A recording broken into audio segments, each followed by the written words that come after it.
Você que me assiste, a paz do Senhor. Meus irmãos, hoje a gente vai falar de um texto que alguns meios cristãos usam para falar que Jesus tornou todos os alimentos puros. E ele está em Marcos, no capítulo 7, a partir do versículo 6, se você quiser já abrindo aí a sua Bíblia. Porém, antes eu vou colocar uma pergunta aqui para que você possa raciocinar antes da gente entrar no texto. Faz algum sentido para você Deus ter tornado alguns alimentos impuros e no projeto dele mesmo, ele mandar Jesus para que Jesus tornasse puros os alimentos?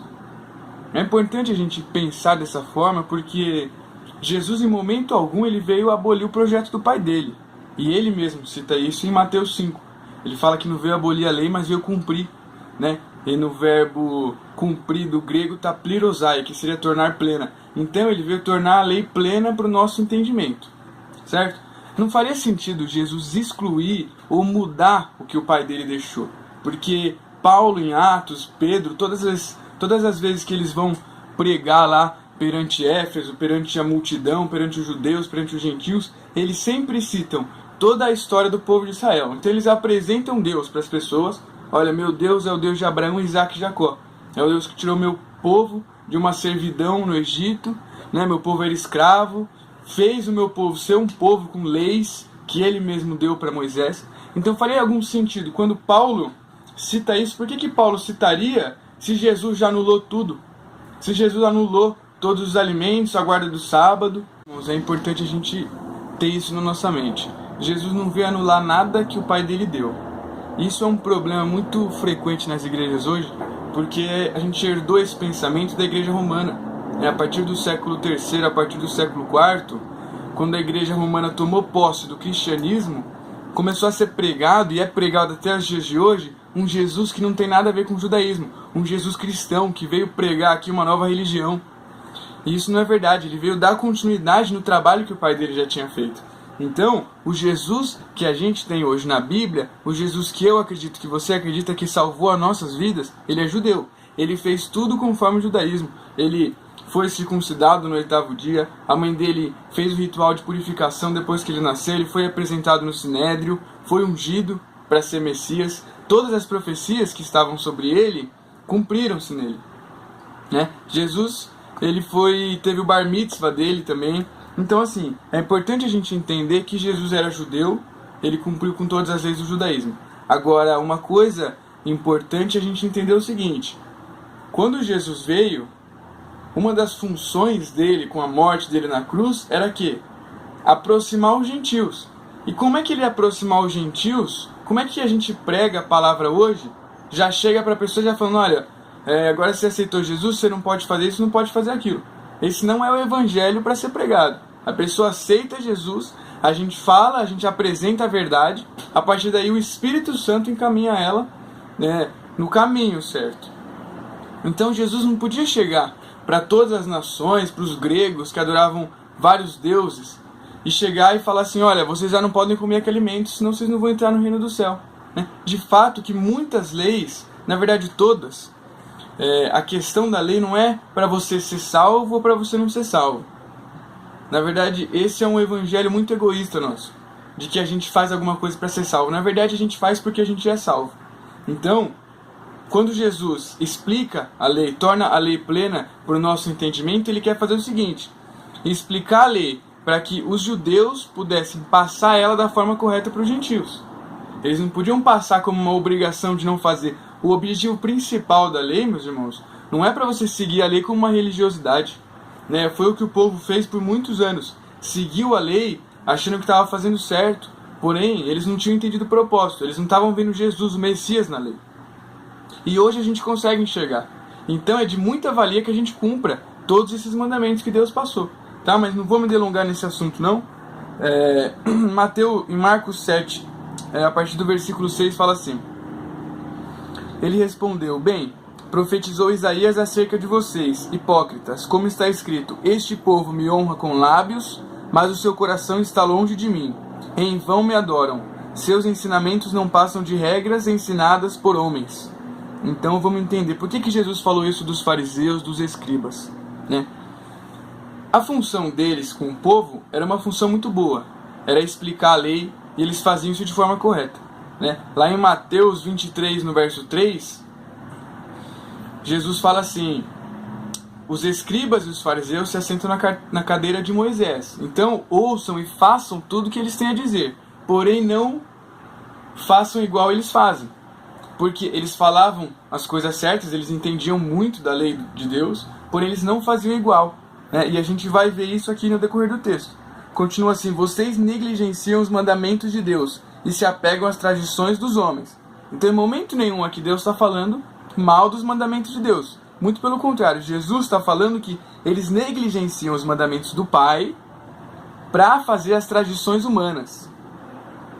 E disse-lhes: vocês estão sempre encontrando uma boa maneira de pôr de lado os mandamentos de Deus, a fim de obedecerem às suas tradições. Meus irmãos, as tradições deles aqui não eram ruins. O problema é que eles colocavam as tradições deles acima das leis de Deus. Quer ver? Eu vou dar um exemplo aqui para você entender melhor. Você frequenta alguma igreja tradicional e você é um jovem ou um diácono, um obreiro, você tem que usar o terno. Em algumas igrejas tem essas vestimentas padronizadas, né? Isso é um problema? De forma alguma.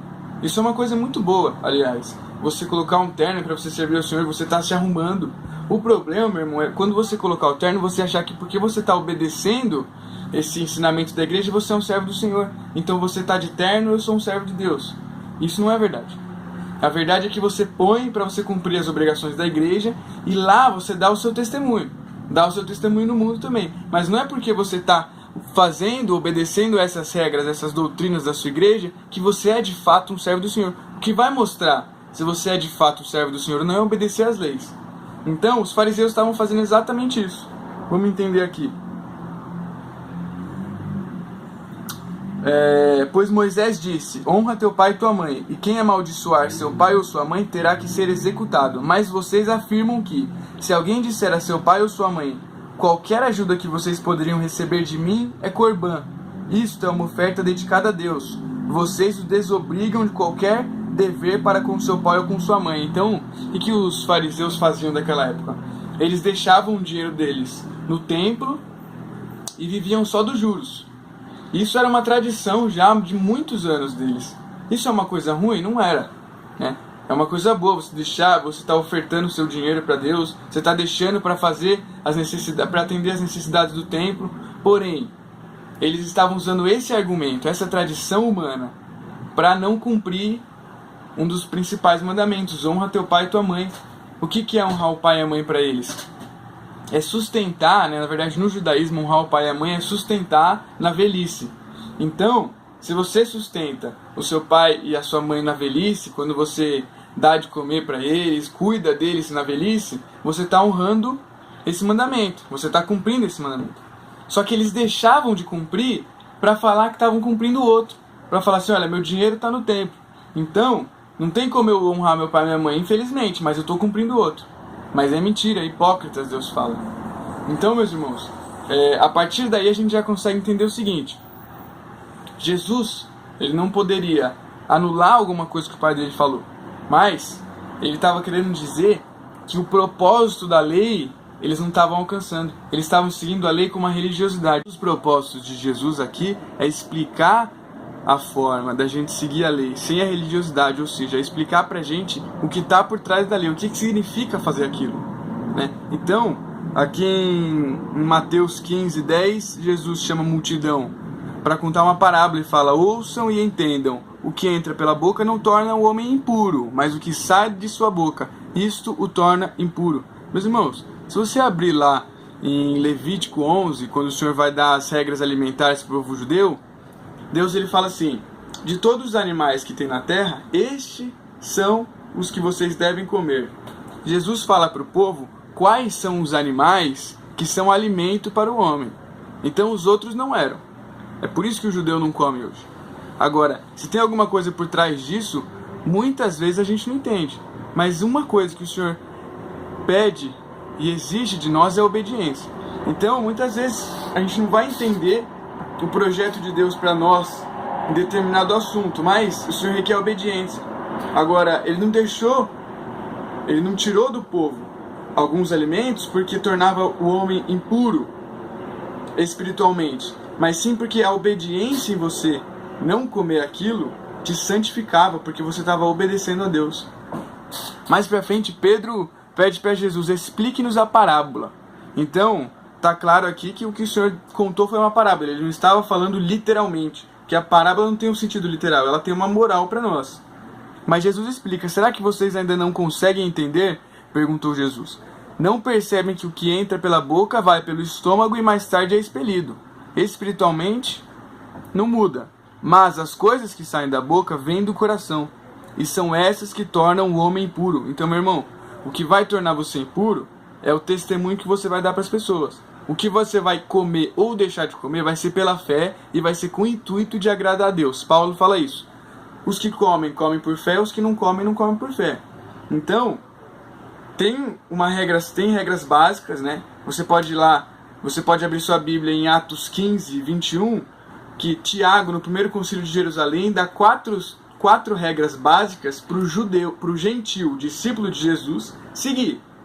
Então, assim, são 4 coisas que Deus abomina e que o gentil não pode continuar fazendo para seguir a Deus.